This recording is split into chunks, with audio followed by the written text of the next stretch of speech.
This was the time when I decided to do a farewell sale on Etsy. I had accumulated so many clay charms and figurines over the years. Some of them were 4 years old.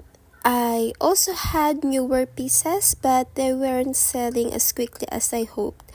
For me, it felt like a clear sign that it was time to finally close my Etsy shop. Now I only take orders and commissions through Instagram. I focus on pre-orders, which is so much better because I don't end up with shelves of unsold clay pieces just sitting in the storage. If you're also a clay artist, I really suggest trying this approach. Pre-orders not only save you from wasted materials, but they will also help you manage your time and energy better. We also repainted our workroom, and I switched to a standing table. Having a cleaner and brighter space feels like a reset. And honestly, even a little changes in your workspace can inspire you and make the process of working with clay so much more enjoyable.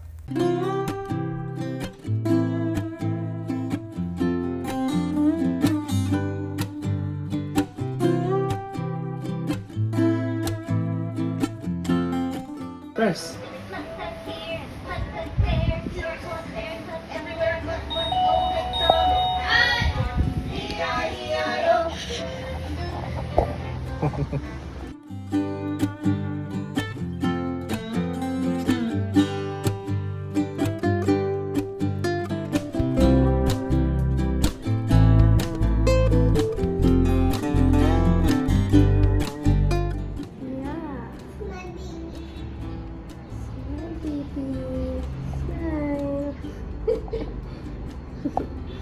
So cute.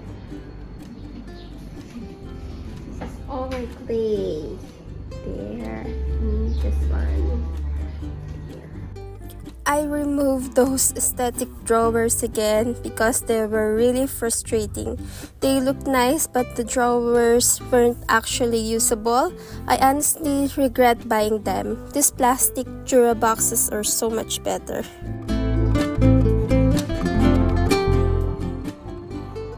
Build a snowman? Huh? You built a snowman? Uh-oh. There. Can I see your snowman? Wow.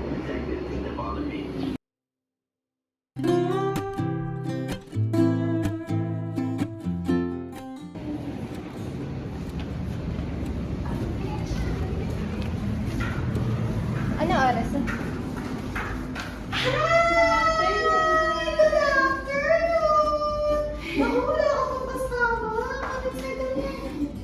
These are the bodies of the prototypes I'm making. It probably took me about 2 weeks or more to plan and create this at the same time. I also changed the way I make their blushes. This method is simpler and made purely with clay. Actually, from now on, all of my works will either have soft pastels or be entirely clay. I won't be using paint anymore because I also decided not to add any sealants, especially UV resins. The first one I made was Nyx. She's a shy and introverted bunny witch who's obsessed with everything purple and dark.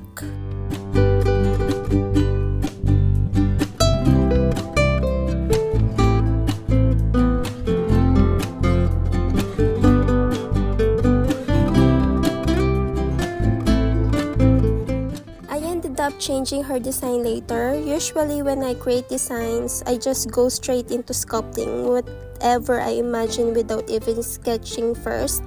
This new version looks cleaner and cuter, not too much on the creepy side.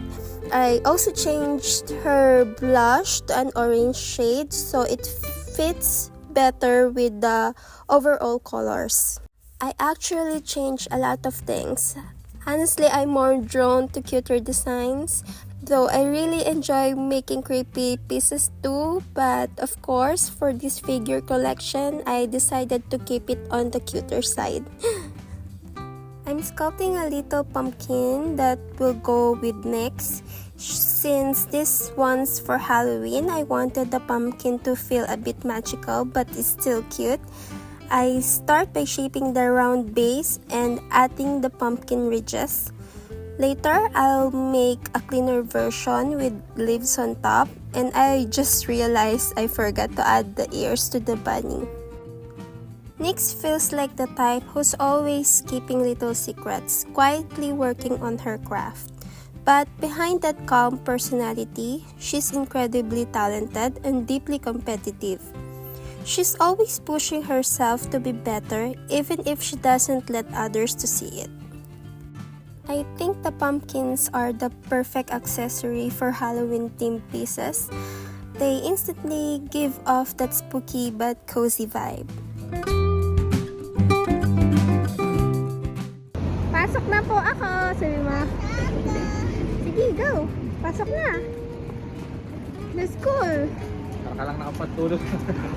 Patulog kaya yan? Hindi ko rin alam eh. Ewan. Siya lang ang mabis eh. Oh. Pero masarap yung tela eh.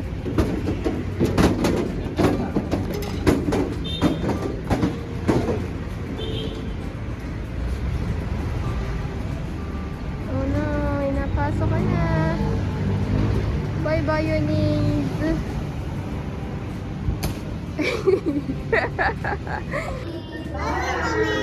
Love you.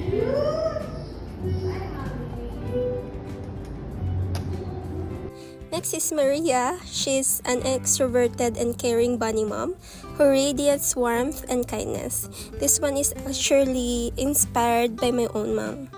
Maria is the kind of character who's always friendly and approachable, the type of person you can count on whenever you're in need. She's deeply passionate about her children and family, and her strong personality really shines through. She can be strict at times, but it's always balanced by her nurturing side. She finds joy in sharing food, creating little moments of comfort, and building connections with others. And after a long day, she loves to unwind with a drink, savoring life's simple pleasures. As for her design, I gave her a cute apron, a dollop of cream with a strawberry on top of her head, and she's holding a strawberry in her hand. She really embodies that mix of sweetness, strength, and warmth, which is why she also became a logo. Maria represents not just my art, but the heart behind it.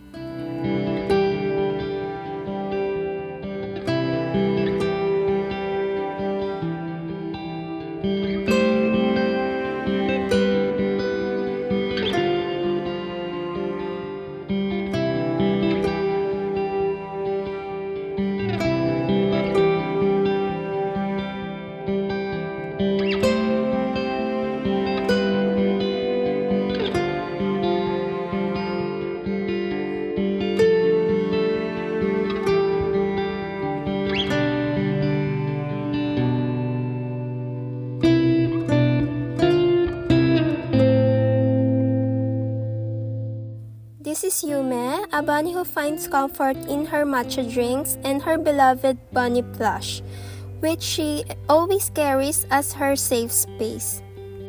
She enjoys spending time with friends, but also treasures her quiet and cozy moments alone. Yume is always a little cold no matter the season, so she loves curling up to sleep, snack, or get lost in a good book. She has a vivid imagination, often creating little stories in her head, and though she struggles with anxiety, she finds comfort in caffeine, warmth, and honesty. For her design, I'm giving her cozy winter clothes with a coat and a beanie. I'm making her hold a matcha drink in one hand and her bunny plush in the other to capture that cozy and cute vibe. If ever you want a piece of my work, you can also request a specific design change.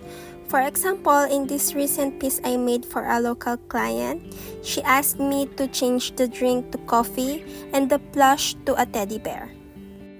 This is what they look like after baking. It will take me another couple of weeks to design and finish the rest of the figurines and charms. This one is Blossy Bun. She's all about girly and cute things, of course, a true coquette bunny. Blossy Bun loves being the center of attention, always cheerful, charming, and never shy about showing her style. She enjoys socializing, making new friends, and surrounding herself with all things pretty. She has this playful side, flirty side, but she's also warm and caring, so everyone feels happy around her. For her design, I'm giving her a very big bow on her head, a pretty dress, and she's holding a flower to match her sweet but stylish personality.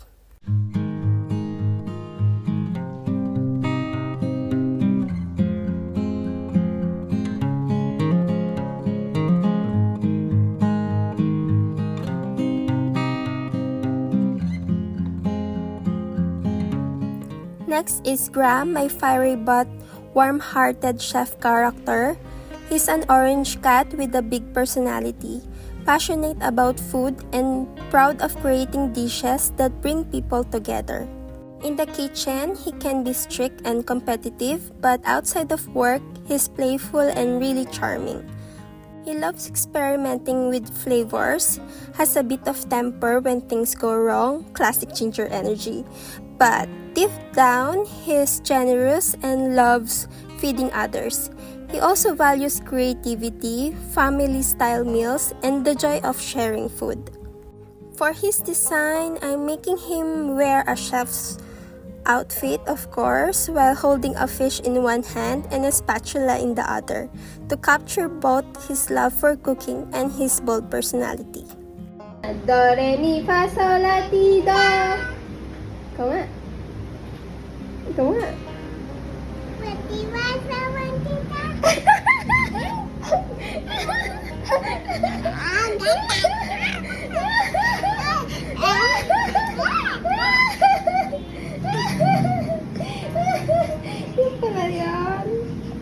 Oh, and I also included my Dumbo Octopus keychain in the pre-order form, but I first made new prototypes because these are different from the older ones I used to make, which were painted and glazed with UV resin.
And of course, I also made a new prototype of Blossy Bun keychain. This time, it's unpainted and unglazed. I changed her face design too because it was really difficult to sculpt the old one. Honestly, it took me hours to make her old face before, and since it was so tiny, the result didn't look good. Sometimes, simplying your design is the best choice, and it saves you time and energy.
I also made more glossy bun keychains since I've been adjusting her face design. I'm testing if smaller eyes or other tweaks will look better.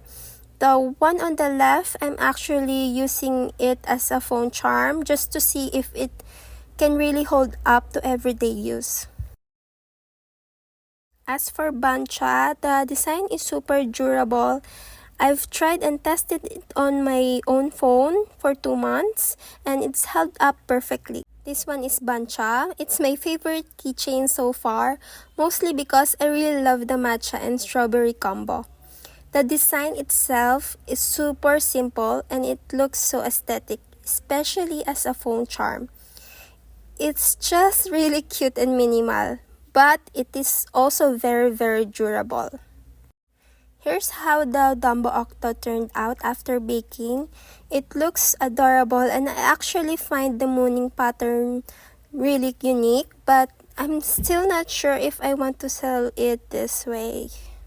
Here's the result of 50-50 translucent and white clay mix. But honestly, I didn't like the color, so I tried another version with only 25% white. But in the end, I still preferred the shape and the look of using pure translucent. So I went ahead and made another new prototype. I also made bancha and cowberry word stones. They're perfect for someone like me who struggles with anxiety, and I can honestly say they really do help.